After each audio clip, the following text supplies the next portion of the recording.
Selamat siang, berjumpa kembali di mata kuliah Mekanika Teknik hari ini. Hari ini merupakan pertemuan 10 dengan materi kuliah yaitu titik berat dan momen inersia.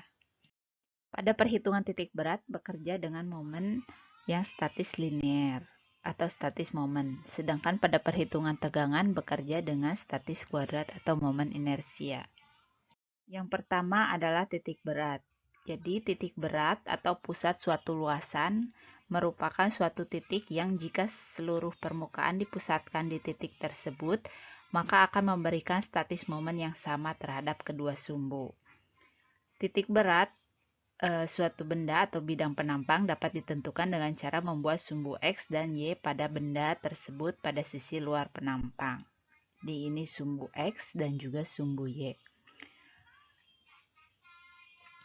Untuk bentuk-bentuk penampang yang simetris, titik berat terletak pada perpotongan sumbu-sumbu simetrinya. Jadi, jika dimisalkan sumbu X itu mempunyai nilai B, di mana titik beratnya merupakan setengah B. Dan juga sumbu Y nilainya H, titik beratnya adalah setengah H. Kemudian bentuk-bentuk penampang yang kompleks diuraikan menjadi beberapa penampang simetris seperti pada gambar berikut ini. Momen statis. Jadi momen statis ini merupakan besaran yang menyatakan seberapa besar tingkat statis suatu penampang terhadap suatu sumbu acuan atau titik acuan. Momen statis ini juga merupakan momen pertama dari suatu bidang. Nah, momen statis suatu bidang dapat dirumuskan sebagai berikut. Nah, momen statis ini juga merupakan hasil kali antara luasan dengan jarak pada titik berat penampang. Momen inersia merupakan suatu besaran yang timbul dari bentuk penampang dengan titik beratnya terhadap sumbu X maupun sumbu Y. Besaran tersebut merupakan daya dukung atau kemampuan dari bahan dalam menahan gaya-gaya dari luar. Momen inersia ini ada dua jenis. Momen inersia yang bekerja pada titik beratnya sendiri dan momen inersia yang bekerja tidak pada titik beratnya sendiri. Rumus dari momen inersia ini dapat dilihat sebagai berikut. Jadi ada dua ya, momen inersia di sumbu X dan momen inersia di sumbu Y. Sumbu X, momen inersia di sumbu X di mana 1/12 dikali B dikali H pangkat 3. Di sumbu Y yaitu 1/12 dikali H dikali B pangkat 3. B merupakan lebar balok dan H merupakan tinggi dari balok. Dan momen inersia yang bekerja tidak pada titik beratnya dirumuskan sebagai berikut ini, ya, di mana A merupakan luas benda, X0 atau Y0 merupakan jarak titik berat benda bagian terhadap titik berat benda seutuhnya. Contoh soal dari titik berat benda dan momen inersia, ya, seperti ini. Diketahui gambar penampang seperti ini. Nah, yang dicari adalah titik berat dan momen inersianya. Nah, dapat kita hitung yang pertama adalah luas total, ya. Luas total didapat dari luas penampang 1 ditambah luas penampang 2. Nah, kemudian kita masukkan ke dalam rumusannya. Luas penampang 1 merupakan persegi panjang. Luas persegi panjang, panjang kali lebar. Panjangnya adalah 80 cm dan lebarnya adalah 30 cm.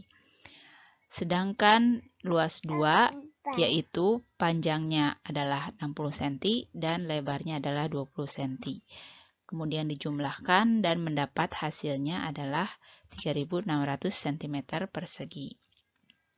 Nah, kemudian Y1 didapat dari setengah kali B ya dikali dengan C ya sama dengan 15 tambah 60.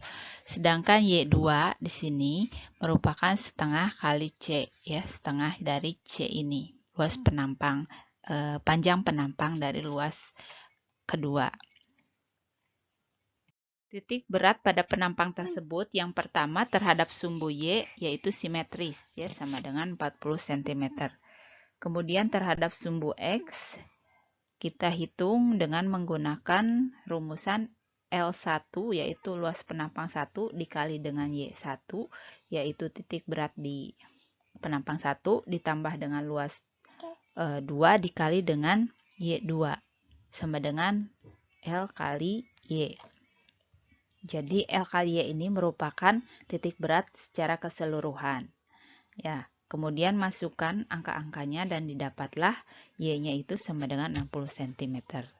Jadi didapat titik berat benda yaitu sumbu X koma sumbu Y, yaitu 40 untuk sumbu X dan 60 untuk sumbu Y. Kemudian mencari momen inersia pada benda tersebut, yaitu EX dan IY, di mana rumusan yang dipakai yaitu sebagai berikut. Nah, A ini merupakan luas benda, sedangkan X0 atau Y0 merupakan jarak titik benda berat bagian terhadap titik berat benda seutuhnya. Kemudian kita masukkan ke dalam rumus dan menghasilkan totalan sebagai berikut ini.